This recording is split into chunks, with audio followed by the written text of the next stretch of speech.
জানি যে আপনারা ওয়েট করে থাকেন ভারতীয় ফুটবলের আপডেট জানার জন্য এবং ডেফিনেটলি কিছু একটা জায়গায় না গেলে আমি সাধারণত ভিডিও করি না। আমি রেগুলার বেসিসে করি না, কিন্তু আমি ঘটনার সঙ্গে থাকার জন্য ভিডিও করি। যখন যেরকম আপডেট হয় আমি চেষ্টা করি ঠিক সেই রকম আপডেট দিতে, যাতে যারা আপনারা ভারতীয় ফুটবল সম্পর্কে খুব কৌতূহলী, যারা আপডেট পেতে চান, তারা তো আপনাদের পক্ষে তো সম্ভব না ভেতরের কি হচ্ছে না হচ্ছে জানা। কারণ আপনাদের ডিপেন্ড করতে হয় ইউটিউবের বিভিন্ন ভিডিও, সংবাদ মাধ্যমের বিভিন্ন লেখা এবং সোশ্যাল মিডিয়ার উপর। যে সোশ্যাল মিডিয়া এবং ইউটিউবে অর্ধেকই অর্ধেক সত্য খবর আসে, আংশিক আসে এবং আহ, কেউ ধরুন ব্যাটসম্যান ব্যাট করছে, কেউ ফার্স্ট স্লিপ, কেউ সেকেন্ড স্লিপ, কেউ থার্ড স্লিপে আছে, আবার কেউ থার্ড ম্যানে আছে। এবং আপনি হয়তো যদি থার্ড ম্যানের কাছ থেকে জানতে পারেন যে ব্যাটসম্যান ব্যাট করার সময় মুখ থেকে কি আওয়াজ করছে, তাহলে সেটা আংশিক জানা হবে বা অর্ধ সত্য জানা হবে বা সত্যই জানা হবে না। কিন্তু যে ফার্স্ট স্লিপে থাকে তার পক্ষে সম্ভব অনেকটাই নিখুঁত বলা যে ব্যাটসম্যানের মুখ থেকে কি ধরনের আওয়াজ বেরোচ্ছে ব্যাট করার সময়। তো সেরকম আমরা যারা ফার্স্ট স্লিপে থাকি, ব্যাটিং করছি ভারতীয় ফুটবলে, সো আমি চেষ্টা করি আপনাদের যদি যথাযথ একটা রিপোর্ট আপনাদের কাছে পৌঁছে দেওয়া যায়। তারপর যা হবে প্রতিদিন প্রতিদিন চেঞ্জ হয়, প্রতি মুহূর্তে চেঞ্জ হয়। আজ সকালে যেটা বলছি বা সকালে যেটা ঘটছে, বিকেলবেলা সেটা অন্যরকম ঘটতে থাকে, কারণ এত বড় একটা ব্যাপার। Every day is a new day, every moment is a new moment for Indian football. তবু এখন অবধি যা আপডেট আমার যা মনে হচ্ছে, যা পরিস্থিতি দাঁড়াচ্ছে, সেরকম একটা দেখে আপনাদের আপডেট দেওয়ার চেষ্টা করছি। এবং বরাবরের মতোই অনুরোধ করছি ভিডিওটা পুরোটা দেখবেন, না হলে তো পুরো ব্যাখ্যাটা পাবেন না। অর্ধেক জেনে, অর্ধেক দেখে, অর্ধেক ভাবেই মন্তব্য করা শুরু করবেন। আপনারা আমাকে প্রচুর মানুষ আমার ইউটিউবে এই ভিডিওর পরেই কমেন্টস করেন, এটা আমার খুব ভালো লাগে। কিন্তু অনেকে আমি দেখেছি এরকম হয়তো একটা 20 মিনিটসের ভিডিও বা 25 মিনিটসের ভিডিও, কেউ হয়তো 3 মিনিট ও 5 মিনিটস দেখেই একটা কোনো ধারণা করে নিয়ে একটা মন্তব্য করছেন, অথচ তার উত্তরটা আমি ভিডিওতে বলে দিয়েছি তার পরবর্তী অধ্যায়ে বা পরবর্তী পয়েন্টে। কিন্তু আপনারা পুরোটা দেখেন, সেজন্য একটা রিকোয়েস্ট যে পুরোটা দেখবেন। আর যেটা বরাবর বলি যে একটু প্লিজ আপনি যখন ভিডিওটা দেখছেন যদি একটু সাবস্ক্রাইব করে দেন, তাহলে আমি বুস্ট হই, একটু উদ্বুদ্ধ হই ভালো ভালো ভিডিও দেওয়ার জন্য, এবং আপনার কাছে নোটিফিকেশনটা চলে যাবে যে একটা ভালো ভিডিও এসছে কি সম্পর্কে। সেই জন্যই বলি যে একটু সাবস্ক্রাইব, কাইন্ডলি একটু সাবস্ক্রাইব করে দেবেন। যাক, এবারে কথাটা বলি। আমার মনে হয় এই মুহূর্তে ভারতীয় ফুটবলের খুব দুটো গুরুত্বপূর্ণ পয়েন্ট আপনাদের উল্লেখ করতে হবে, অর্থাৎ কোন দিকে জট খুলতে পারে। একটা আমার মনে হচ্ছে 18ই নভেম্বর, তিনটে পয়েন্ট বলা যেত। একটা 18ই নভেম্বর, একটা 24শে নভেম্বর, এবং যদি 18ই নভেম্বরের পর, 18ই নভেম্বরের আইএসএল ক্লাবগুলির সঙ্গে ফেডারেশনের মিটিংয়ের পর যদি 19শে নভেম্বর ফেডারেশন সুপ্রিম কোর্টে সাবমিট করে তার একটা রিভিউ বা ওই আলোচনার রিভিউ এবং আইএসএল এর টেন্ডার নিয়ে যাওয়া হয়েছে তা নিয়ে যদি অবসরপ্রাপ্ত বিচারপতি শ্রী নাগেশ্বর রাও যদি তার অবজারভেশন জমা দেন যে কি অবস্থায় দাঁড়িয়ে আছে, কি করলে তার মনে হচ্ছে কি করলে ভারতীয় ফুটবলের উন্মুক্ত দরজাটা খুলবে, আইএসএল হতে পারে, আই লিগ হতে পারে, বা ভারতীয় ফুটবলটা রান করতে পারে, তার একটা মতামত পর্যবেক্ষণ তিনি জমা দেবেন 19 তারিখ, হয়তো সম্ভবত 18 তারিখের মিটিং এর পর। সো 18, 19 এবং 24 তারিখ, 24 তারিখটা হচ্ছে স্পেশাল জেনারেল মিটিং ওই ভারতীয় ফুটবল ফেডারেশনের সংবিধান নিয়ে। সো তিনটে ডেট খুব ভাইটাল, তিনটে ডেট খুব ভাইটাল। একটা সময় অব্দি এই টেন্ডারে যেটা ছিল যে এফএসডিএল করবে না কারা করবে, কিন্তু আমি স্পষ্ট বলে দিয়েছিলাম যে গভর্নিং কাউন্সিল যতদিন অপারেট করবে ইন্ডিয়ান ফুটবল, এফএসডিএল আবেদন করবে না। এফএসডিএল আমি বলছি এখনো রেডি। আমার সঙ্গে কথা বলুন, আমি গতকাল অবধি যা খবর, আজকে সকাল অবধি যা খবর, তারা শুধু অবজার্ভ করছে, তারা কিন্তু রেডি আছে ইন্ডিয়ান সুপার লিগ করার জন্য এবং ফেডারেশনের সঙ্গে চুক্তি করার জন্য। কিন্তু অবশ্যই তারা একটা ব্যবসায়িক কোম্পানি, তারা ফুটবল দিয়ে সত্যি কোনো প্রফিট হয় না এই দেশে, ক্রিকেট থেকে প্রফিট হয়।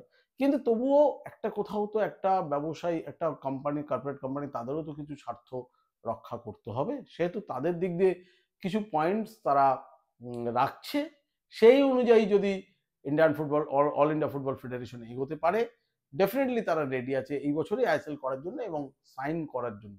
কিন্তু এখন আর বলটা আর টোটাল ভারতীয় ফুটবল ফেডারেশনের কোর্টে না, অনেকটা সুপ্রিম কোর্টে রয়েছে ব্যাপারটা। সো তারা তাকিয়ে আছে সুপ্রিম কোর্টের পরবর্তী রায় বা শুনানির দিকে। রায় বা শুনানি তখনই হবে যখন নাগেশ্বর রাও, অবসরপ্রাপ্ত বিচারপতি শ্রী নাগেশ্বর রাও তার অবজারভেশন জমা দেবেন সুপ্রিম কোর্টে, বা ফেডারেশন কোনো রিভিউ পিটিশন জমা দেবেন সুপ্রিম কোর্টে। এর পরিপ্রেক্ষিতে সুপ্রিম কোর্ট কি রায় দেয়, তার দিকে শুনানিতে কি কথা ওঠে, তার দিকে তাকিয়ে আছে ওই এফএসডিএল। সুপ্রিম কোর্টের রায় যতক্ষণ না বেরোচ্ছে এই ভারতীয় ফুটবল সংক্রান্ত ব্যাপারে, আইএসএল এর আপডেট নিয়ে এবং আইএসএল এর টেন্ডার সংক্রান্ত, কমার্শিয়াল রাইট সংক্রান্ত বিষয় নিয়ে, ততক্ষণ কিন্তু এফএসডিএল আর মুভ করবে না। তাহলে এফএসডিএল এর পার্টটা আপনাদের কাছে ক্লিয়ার হয়ে গেল কি তাদের এখন কাজ শুধু wait and watch, wait and watch, wait and ওয়াচের পর যদি দেখা যায় যে আদালতের রায়, আদালতের পর্যবেক্ষণ, ফেডারেশনের সিদ্ধান্ত তাদের কাজ করার স্বার্থ রক্ষা করছে বা তাদের কাজ করার উপযোগী হচ্ছে, ডেফিনেটলি তারা এগিয়ে আসবেন এবং ইন্ডিয়ান সুপার লিগটা করবেন। এবং ফেডারেশনে যে প্রতি বছর একটা অর্থ দেয়, যা দিয়ে অন্যান্য কাজগুলো হয়, সন্তোষ ট্রফি বা অন্যান্য যে কোচেসদের স্যালারি বা যে খাতেই খরচ করুক এআইএফএফ যে টাকাটা, তারা কিন্তু ready to give that amount. সেই অ্যামাউন্টটা কি সেটা নিয়েও নিশ্চয়ই বার্গেনিং হবে, কিন্তু তার আগে যেটা দেখতে হবে যে তারা একমাত্র ওয়েট করে আছে প্রথম ইস্যুটা নিয়ে, যেটা হচ্ছে ইন্ডিয়ান সুপার লিগটা চালাবে কে, এফএসডিএল না ফেডারেশন। এই জায়গাটায় যদি দেখে যায় যে না আগের মতোই তারাই চালাতে পারবে, তাহলে কিন্তু তারা রেডি এবছরের ইন্ডিয়ান সুপার লিগ করার জন্য। কিন্তু ততক্ষণ ওরা কিছুটা মুভ করবে না যতক্ষণ না সুপ্রিম কোর্ট থেকে কিছু জানা যাচ্ছে। সো তারা দে আর ইগারলি ওয়েটিং টু ওয়াচ যে সুপ্রিম কোর্ট এই ইস্যুতে কি বলছে এবং ফেডারেশন কবে যাচ্ছে। কিন্তু এটা হলো একটা পার্ট যে এফএসডিএল রেডি আছে, এফএসডিএল আগ্রহী আছে। কিন্তু আমার কাছে যতদূর খবর এখনো অবধি, যেটা এবং যেটা মনে হচ্ছে যে ভারতীয় ফুটবল ফেডারেশন নিজেরাই একটা প্যারালাল লিগ চালু করতে চেষ্টা করছে এবং চাইছে, এবং এগুলি ক্লাবগুলি সহায়তা। যে কারণে দুটো কারণে সেদিন ক্লাবদের সঙ্গে মিটিং হয়েছে। একটি কারণ যে আই লিগের ক্লাবগুলি সরাসরি চলে গিয়েছে কেন্দ্রীয় ক্রীড়ামন্ত্রীর কাছে ফেডারেশনের সঙ্গে মিটিং না করে। এটাতে কিছুটা ভয় পেয়ে গিয়েছিলেন ফেডারেশন প্রেসিডেন্ট এবং তড়িঘড়ি করে আইএসএল ক্লাব এবং আই লিগ ক্লাবগুলির সঙ্গে জুম কলে মিটিং ডাকেন, এটাই প্রমাণ করার জন্য যে দেখো আমি কত চেষ্টা করছি করার জন্য, এবং বলে দেন যে 1 জানুয়ারি থেকে 31 মের মধ্যে দেশের লিগ হবে বলে দেন। বলার জন্য কি কি ব্যবস্থা হবে সেটা কিন্তু বলেননি। তো তিনি আগেও বলেছিলেন যে ভার হবে, ভার হয়নি। আমার ভার নিয়ে একটা ভিডিও আছে, আপনারা দেখে নিতে পারেন যে ভার করা সম্ভব নয় কেন, এদেশে বলতে হয় বলে বলা। তো তিনি রাজনৈতিক নেতাদের মতো প্রতিশ্রুতি দিয়েছেন, হবে কিনা জানি না, হলে কিভাবে হবে সেটাও বলেননি। আশা করছি হবে। তার তার উদ্দেশ্যটা কিছুটা বোঝা যাচ্ছে যে ক্লাবগুলোকে নিয়ে প্যারালাল একটা লিগ করা। এই প্রথম দিন যেদিন 12 তারিখে ক্লাবগুলির সঙ্গে, ক্লাবগুলির সিইওসদের সঙ্গে মিটিং করলেন ওই ফেডারেশন প্রেসিডেন্ট কল্যাণ চৌবে, যেটা ছিল 12 তারিখ, সেদিনকে কিন্তু ইস্টবেঙ্গল এবং মোহনবাগান এই আলোচনায় ছিল না। তারপরে 13 তারিখে আইএসএল এর ক্লাবগুলির সিইওরা নিজেদের মধ্যে একটা আলাপ আলোচনায় বসেন, সেখানে অবশ্য মোহনবাগানের কোনো প্রতিনিধি ছিলেন না। সেই মিটিংয়ে মূলত লিড রোল নেয় হায়দ্রাবাদ এবং এফসি গোয়া। তাদের সঙ্গত করেন north east FC, north east এবং নর্থ ইস্ট ইউনাইটেড এবং বেঙ্গালুরু এফসি সঙ্গত করেন, কিন্তু উদ্যোগটা মেনলি লিড রোলে ছিল হায়দ্রাবাদ এবং এফসি গোয়া। তারা বলছিল যে আমরা যদি, এবং আমি যতদূর শুনছি যে ফেডারেশন একটা সোনি স্পোর্টসের সঙ্গে প্যারালাল কথাবার্তা শুরু করেছে, কারণ সোনি স্পোর্টস এর আগে আই লিগ দেখিয়েছিল, সো এআইএফএফ এর সঙ্গে একটা সোনি স্পোর্টসের একটা সম্পর্ক আছে। তাই এরা একটা চেষ্টা করছে সোনি স্পোর্টসের সঙ্গে কথা বলে যে দেশের ন্যাশনাল লিগ, ইন্ডিয়ান সুপার লিগটা যদি, মানে দেশের 1 নম্বর লিগটা যদি আই লিগের মতো 1 নম্বর লিগটাও যদি দেখানো যায়। কিন্তু সোনি তখনই রাজি হবে যে সোনি কিন্তু ব্রডকাস্টিং এর জন্য যে খরচ, সেইটা কিন্তু তারা খরচটা বহন করবে না। তারা তাদের প্ল্যাটফর্মটা দিতে পারে, কিন্তু যে প্রোডাকশন খরচ, সেই প্রোডাকশন খরচটা এআইএফএফ কে দিতে হবে। ক্লাবগুলি নিজেদের মধ্যে যে আলোচনা করেছে তাতে ওই Hyderabad, north east, FC Goa, Bengaluru, এরা একটা প্রস্তাব দিয়েছে এবং আলোচনা করেছে যে 15 থেকে 20 কোটি টাকা যদি খরচ হয় টোটাল ব্রডকাস্টিং, তাহলে সেটা আমরাই ক্লাবরাই দিয়ে দেবে। অর্থাৎ তাহলে এআইএফএফ এর আর দায়িত্ব রইল না যে এই প্রোডাকশন খরচটা কোথা থেকে দিতে হবে, এটা ক্লাবরা বহন করবে। কিন্তু তাহলে সোনি দেখাবে, সোনির ক্ষেত্রে কোনো প্রবলেম নেই, সোনি দেখাবে। কিন্তু এই যে হোম অ্যান্ড অ্যাওয়ে ম্যাচ হবে, টুর্নামেন্টটা হবে, এটার এই মূল খরচটা বহন করবে কে? তাতে ক্লাবরা নিজেদের মধ্যে যে আলোচনা, যে তাতে অনেকে নিজেদের মধ্যে বলেছে যে হোম অ্যান্ড অ্যাওয়েতে আমরাই আমাদের খরচ বহন করে নেব। ধরুন ইস্ট বেঙ্গল কি হতে পারে, ইস্ট বেঙ্গল বললো যে এই বছর তো আর কোনো, যদি এফএসডিএল না করে তাহলে আর কোনো ক্রাইটেরিয়া থাকবে না। অর্থাৎ এফএসডিএল করলে আপনাকে মাঠের একটা স্ট্যান্ডার্ড ক্রাইটেরিয়া বজায় রাখতে হতো, আপনাকে ড্রেসিং রুমের একটা স্ট্যান্ডার্ড ক্রাইটেরিয়া বজায় রাখতে হতো, প্লেয়াররা কীভাবে ট্রাভেল করছে, কোথায় থাকছে, এগুলো একটা স্ট্যান্ডার্ড ক্রাইটেরিয়া ছিল। কিন্তু যদি এফএসডিএল না করে, যদি ক্লাবরা সাপোর্ট করে, এআইএফএফ নিজেরা করে, তাহলে আর কোনো ক্রাইটেরিয়াই রাখবে না। তো যেমন খুশি তেমন সাজোর মতো আবার ভারতীয় ফুটবল চলে যাবে। যে আগে ডুরান্ড খেলতে অনেক আগে কেউ ট্রেনে যেত, কেউ প্লেনে যেত, কেউ ছোট হোটেলে থাকতো, কেউ বড় হোটেলে থাকতো। আর কোনো ক্রাইটেরিয়া নেই। মাঠ এবড়ো খেবড়ো হতো, বিকেলে হতো, রাতে হতো, যখন খুশি হতো। কাঠের গ্যালারিতে হতো, কুপারেজের, সব ভালো স্টেডিয়ামে করতো, এরকম কোনো আর গ্যারান্টি নেই। সেক্ষেত্রে ধরুন ইস্ট বেঙ্গল এরকম হতে পারে, তার হোম ম্যাচটি সল্টলেক স্টেডিয়ামে বিশাল যে টাকা লাগে, একটা ফিজ লাগে, সেটা না দিয়ে নিজেদের মাঠেই হোম গ্রাউন্ড করে দিল, নিজেদের মাঠেই খেললো। হ্যাঁ, মোহনবাগান নিজেদের মাঠে খেলতে পারে। এরকম হোম অ্যাওয়েতে ওরা নিজেরাই একটা করে নিতে পারে সাপোর্ট। এআইএফএফও যদি সাপোর্ট দেয়, এরকম একটা পাল্টা একটা লিগের অন্তত এই বছরের জন্য একটা প্ল্যানিং কিন্তু ফেডারেশন চালাচ্ছে, ক্লাবগুলোর সঙ্গে কথা বলে, ক্লাবরা নিজেদের মধ্যে আলোচনা করছে। এইগুলো কিন্তু সমস্ত, এটাই বলছি, কিছু ক্লাবের প্রস্তাব। ইট ডাজন্ট মিন যে সব ক্লাবের সঙ্গে সই করে দেবে, যে আমরা ব্রডকাস্টিং যে খরচ হবে সেই টাকায় আমরা দেবো। মোহনবাগান তো মিটিংয়েই ছিল না। মানে ক্লাবগুলো যে 13 তারিখ নিজেদের মধ্যে আলোচনা বসে, সেই মিটিংটাতেও মোহনবাগান ছিল না। আর 12 তারিখের মিটিংয়ে তো ইস্টবেঙ্গল, মানে এআইএফএফ এবং ক্লাবদের যে মিটিং হয়, তাতে ইস্টবেঙ্গলও ছিল না, মোহনবাগানও ছিল না। মোহামেডানটা আমি ধরছি না এর মধ্যে। তো সুতরাং কারণ মোহামেডান নিজেদেরই এখনো ব্যান তুলতে পারেনি, সে আর ব্রডকাস্টিং এ যে 15 থেকে 20 কোটি টাকা খরচ হবে, তার মধ্যে কি করে ভাগিদার হবে, সম্ভব না। তাই তারা কোনো আলোচনাতেই ছিল না। তো ইস্টবেঙ্গল মোহনবাগান না থাকাটা বেশি ভাইটাল। তো এরকম এআইএফএফ একটা প্যারালাল আলোচনা করছে, যদি এফএসডিএল না করে, যদি আমি কোনো কর্পোরেট সংস্থা না পাই। সেই কারণে 18 তারিখের মিটিংটা অতি গুরুত্বপূর্ণ। এআইএফএফ সমস্ত ক্লাব প্রতিনিধিদের ডেকেছেন। এআইএফএফ মানে এবার আর ভার্চুয়াল না, দিল্লির ফুটবল হাউসে ফেডারেশন সভাপতি কল্যাণ চৌবে বসে কথা বলবেন, যে ক্লাবগুলির মতামত কি, সেইটা একটা লিপিবদ্ধ হবে। কারণ যদি 19 তারিখ সুপ্রিম কোর্টে ফেডারেশন মুভ করে যে আমরা দেখুন ক্লাবগুলির সঙ্গে আলোচনা করেছি, আইএসএল ক্লাবগুলির সঙ্গে, তারা বলেছে এই হলে ওরা খেলতে পারবে, তাহলে এই ক্রাইটেরিয়াগুলো একটা সুপ্রিম কোর্টকে জানানো হলো যে ক্লাবগুলো রেডি টু প্লে। এফএসডিএল কি চায় জানানো হবে, বা অন্যান্য কর্পোরেট সংস্থাগুলি তারা বিট করতে গেলে কি কি শর্তে রাজি। একটা তো আলাপ আলোচনা তো হয়েছে ফেডারেশনের সঙ্গে তাদের, এবং এফএসডিএল এরও হয়েছে। প্রত্যেকটা শর্ত, ক্লাবগুলির বক্তব্য, তারা ফেডারেশন চাইছে যে 19 তারিখে একটা সাবমিট করতে, বা 20 তারিখে একটা সাবমিট করতে সুপ্রিম কোর্টে। সো আমার মনে হচ্ছে যে এই 18 তারিখের ক্লাবগুলির সঙ্গে ফেডারেশনের মিটিংটা অত্যন্ত গুরুত্বপূর্ণ, অত্যন্ত জরুরি। কারণ অনেক ক্লাব মনে করছে যে আমরা এবছর খরচ করে টিম করে ফেলেছি। আই মিন মোহনবাগান ইস্টবেঙ্গল তো বটেই টিম করে ফেলেছে, এরকম অনেক ক্লাবই টিম করে ফেলেছে।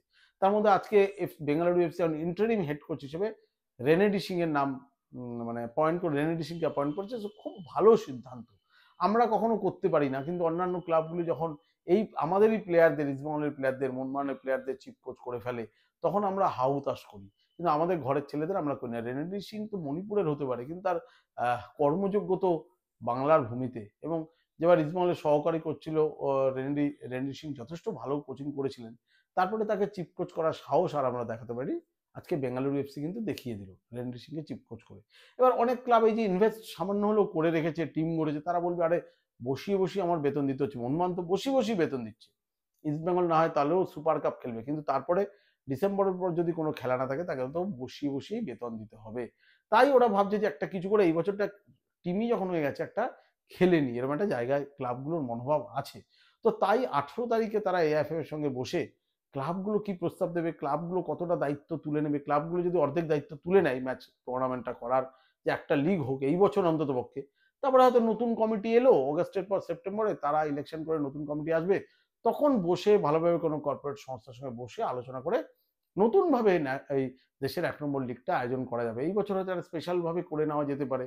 তো এরকম একটা প্ল্যানিং চলছে কিন্তু, এবং এটা কিন্তু খুব গুরুত্বপূর্ণ প্ল্যানিং, যেটা 18 তারিখ ক্লাবগুলোর সঙ্গে ফেডারেশন সভাপতি কল্যাণ চৌবের মিটিংয়ে জানা যেতে পারে। তার সেই রাতে সেই মিটিংটা কিন্তু প্রচন্ড ভাইটাল, যে কি হবে দেখতে হবে, কারা কারা যায়, কারা কারা যায় না। দেখা গেল ওই মিটিং হয়তো ইস্টবেঙ্গল গেলই না, তাহলে আবার আরেক সমস্যা।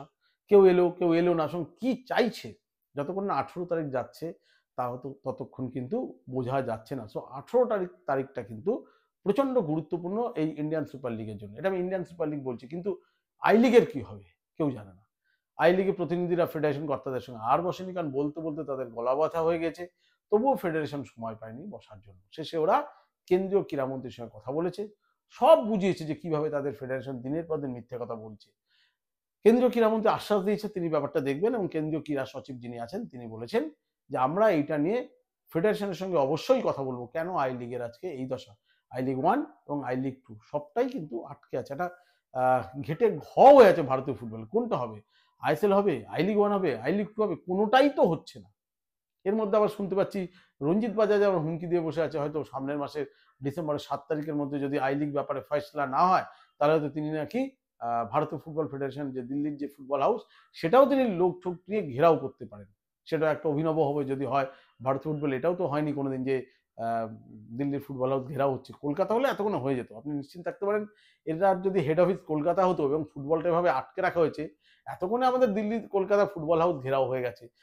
সামান্য কলকাতা লিগ না হলেই আইএফ এর উপর যে প্রেশার তৈরি হয়, কলকাতায় যদি এএফএফ হাউস হতো, আমি জানি না এএফএফ এর কর্তারা রোজ নিশ্চিন্ত অফিস করতে পারতেন কিনা। দিল্লি ফুটবল হাউস যেখানে রয়েছে দ্বারকাতে ফাঁকা জায়গা, কে আর গিয়ে ওদের বোঝাবে? তো শুনছি রঞ্জিত বাজাজ নাকি এরকম একটা আবার হুমকি দিচ্ছে যে তিনি ফুটবল হাউস ঘেরাও করবেন 7ই ডিসেম্বর। সব মিলে খুব কয়েকদিনের মধ্যেই কিন্তু ব্যাপারটা ফয়সলা হয়ে যাবে। আমার ধারণা নভেম্বরের 7ই ডিসেম্বর অব্দি যাবে না। নভেম্বরের শেষের মধ্যেই কিন্তু ব্যাপারটা ফয়সলা হয়ে যেতে পারে। এরপর আসি 24শে নভেম্বর কেন ভাইটাল ডে? এই যে সুপ্রিম কোর্ট বলেছিল একটা মানে যে কনস্টিটিউশন দিয়েছিল ভারতীয় ফুটবল ফেডারেশনে যে এক ব্যক্তি দুটি পদে থাকতে পারবে না। হয় তিনি এএফএফ এর এক্সিকিউটিভ কমিটিতে থাকবেন, আর না হলে তিনি রাজ্য সংস্থার, অর্থাৎ যদি আমি বাংলা ধরি আইএফ এর এক্সিকিউটিভ কমিটিতে থাকবেন বা কোনো পদে থাকবেন। এক ব্যক্তি দু জায়গাতেই আছে, এটা হবে না। যেকোনো আপনাকে একটা বেছে নিতে হবে। তো এইটা যখন কনস্টিটিউশনটা আসে তখন ফেডারেশনে একদম হইচই পড়ে যায়, যে কারণ বেশিরভাগ সদস্যই চায় যে আগে ঘরটা সামলাই। তো তারা সিনিয়র ভাইস প্রেসিডেন্ট হ্যারিস, কর্ণাটকের প্রেসিডেন্ট, তিনি সহ অন্যান্য সদস্য যারা আছেন তারা বলছেন আরে আমি যদি স্টেটেই না থাকি, কারণ ফেডারেশনে তো আর 8 মাস আছে, এবার আমি এখান দিয়ে শেষে পরে ইলেকশনে আসবো নাকি ঠিক নেই, কিন্তু স্টেটটা যদি আমার চলে যায় তো আমি আর কোনোদিন ভোটেই দাঁড়াতে পারবো না। তো এটা হইচই পড়ে যায়। তখন এআইএফএফ একটা পিটিশন করে তার লয়াররা যে সুপ্রিম কোর্টে, যে প্লিজ এই 25.3 এই পয়েন্টটা আমাদেরকে পরের এই সেপ্টেম্বর থেকে যেন লাগু করা হয়। এই মুহূর্তে করলে তো আমার এআইএফএফ ভেঙে যাবে, সেক্ষেত্রে তো আবার ইলেকশন করতে হবে। সবাই যদি একযোগে পদত্যাগ করে দেয় এআইএফএফ এর কমিটি থেকে যে না আমরা স্টেটে থাকবো, তাহলে তো এআইএফএফ আর নতুন করে ইলেকশন করতে হবে, অথচ বলা হয়েছে ইলেকশন হবে সেই অগাস্টের পর। তাই এই নিয়মটা যদি সেপ্টেম্বরে লাগু করা হয়, তখন সুপ্রিম কোর্ট থেকে বলা হয় যে ঠিক আছে তাহলে সেপ্টেম্বর থেকেই হবে, কিন্তু আপনাদের একটা এফিডেভিট জমা দিতে হবে এআইএফএফ থেকে যে হ্যাঁ আমরা এই প্রস্তাবটায় রাজি, সেপ্টেম্বর থেকে হবে। 3 সপ্তাহ সময় দিয়েছিল সুপ্রিম কোর্ট, আজ পর্যন্ত 3 সপ্তাহ ক্রস হয়ে গেছে, এআইএফএফ সেই এফিডেভিট জমা দিতে পারেনি, কারণ বেশিরভাগ সদস্যই রাজি নন এই প্রস্তাবে। কারণ সেপ্টেম্বরের পর তাহলে ছেড়ে দিতে হবে। বেশিরভাগ সদস্যের দাবি হচ্ছে এটা নিয়ে একটা রিভিউ পিটিশন কেন এআইএফএফ এতদিন জমা দেয়নি সুপ্রিম কোর্টে, কেন মেনে নিচ্ছে যে একটা রিভিউ পিটিশন জমা দিক, যে এটা কি করে হতে পারে, আমি যদি স্টেট থেকেই না আসি তাহলে আমি এআইএফএফ এসে স্টেটের প্রবলেম বুঝবো কি করে। তো তখন কি করে এআইএফএফ সমস্ত স্টেটের কাছে একটা চিঠি পাঠায় যে আপনারা আপনাদের মতামত জানান যে আমরা কি করব, মানে এটাতে আপনাদের মতামত কি। অন্ততপক্ষে বাংলা প্রথম চিঠি পাঠায় এবং বাংলা সহ 20টা রাজ্য সংস্থা জানিয়ে দেয় যে আমরা এই প্রস্তাবে রাজি নই, যে যে এআইএফএফ এ থাকবে সে আর স্টেটে থাকবে না, বা যে স্টেটে থাকবে সে এআইএফএফ থাকতে পারবে না। স্টেটের কোনো প্রতিনিধি যদি এআইএফএফ এ না যায় সে স্টেটের সমস্যা বোঝাবে কি করে? একটা বাইরের প্রতিনিধি যদি এআইএফএফ এ থাকে তার সঙ্গে যদি স্টেটের কোনো যোগাযোগই না থাকে তাহলে সে স্টেটগুলোর সমস্যাটা বলবে কি করে? সো আমরা এই প্রস্তাবে রাজি না, আপনারা প্লিজ কোর্টে এটা নিয়ে রিভিউ পিটিশন জমা দিন। কিন্তু মুখে বললেই তো হয় না। ফেডারেশন তাই 24 তারিখে একটা স্পেশাল জেনারেল মিটিং ডেকেছে, সমস্ত স্টেট সেখানে উপস্থিত থাকবে। সেইখানে যদি স্টেটগুলি অনড় থাকে যে না আমরা রিভিউ এই এফিডেভিটে সই করব না, এদিকে মুখে বলে এসছে ফেডারেশন যে হ্যাঁ আমরা রাজি সেপ্টেম্বর থেকে, যার জন্য কোর্ট আটকে দিয়েছে, বলেছে এফিডেভিট জমা দাও, অথচ এফিডেভিট দিতে পারলো না, তাহলে তো কন্টেম্প অফ কোর্ট হতে পারে একটা ভয়ঙ্করভাবে। এবং আরেকটা যেটা বেরিয়েছে যে ফেডারেশন এই নোটিশটা জারি করেছে স্পেশাল জেনারেল মিটিং এর 24 তারিখের 13 তারিখে, কিন্তু সংবিধানে লেখা আছে যে কোনো স্পেশাল জেনারেল মিটিং ডাকতে হলে কমপক্ষে 18 দিন একটা সময় দিতে হয়। সেক্ষেত্রেও কিন্তু একটা আইনি সমস্যা দাঁড়াচ্ছে কনস্টিটিউশনের, যে কোনো সদস্য কিন্তু আবার সেটা নিয়ে একটা দাবি করতে পারে যে 18 দিনের তো একটা মিনিমাম নোটিশ দিতে হয়, আপনি মাত্র 11 দিনের নোটিশ দিলেন কেন, ফেডারেশনকে প্রশ্নটা তুলতে পারে। সব মিলিয়ে কিন্তু যা করছে তার একটা উল্টো অর্থ বেরিয়ে যাচ্ছে, মানে খুব একটা সুস্থির থাকতে পারছে না ফেডারেশন কর্তারা, মনে হচ্ছে কাঁটার চেয়ারে বসে আছেন, বসতেও পারছেন না দাঁড়াতেও পারছেন না, ভয়ঙ্কর পরিস্থিতি, একটা জটিল অবস্থা তৈরি আছে। তবে আমার মনে হচ্ছে 18 তারিখে এই ফেডারেশন এবং ক্লাবগুলির সঙ্গে যে মিটিং হবে সেই মিটিংয়ের পর হয়তো একটা কোথাও আলো দেখা গেলেও যেতে পারে। তবে এফএসডিএল তাকিয়ে আছে সুপ্রিম কোর্টের রায়ের দিকে। ফেডারেশন কি বলছে তাদের আর অত গুরুত্বই দিচ্ছে না। এখন সুপ্রিম কোর্টে এআইএফএ মুভ করবে এবং সেই মুভের পর সুপ্রিম কোর্ট কি রায় দেবে সেই অনুযায়ী এফএসডিএল তারা তাদের সিদ্ধান্ত জানাবে। আপাতত এইটুকু, পরের আবার আপডেট হলে নিশ্চয়ই আপনাদের জানাবো। যেভাবে আমার সঙ্গে আপনারা আছেন, আপনারা পরিবারের মতো, অবশ্যই আপনাদের ধন্যবাদ জানাই এবং লাস্ট আবার রিকোয়েস্ট করবো, প্লিজ চ্যানেলটি একটু সাবস্ক্রাইব করে দিন। নমস্কার।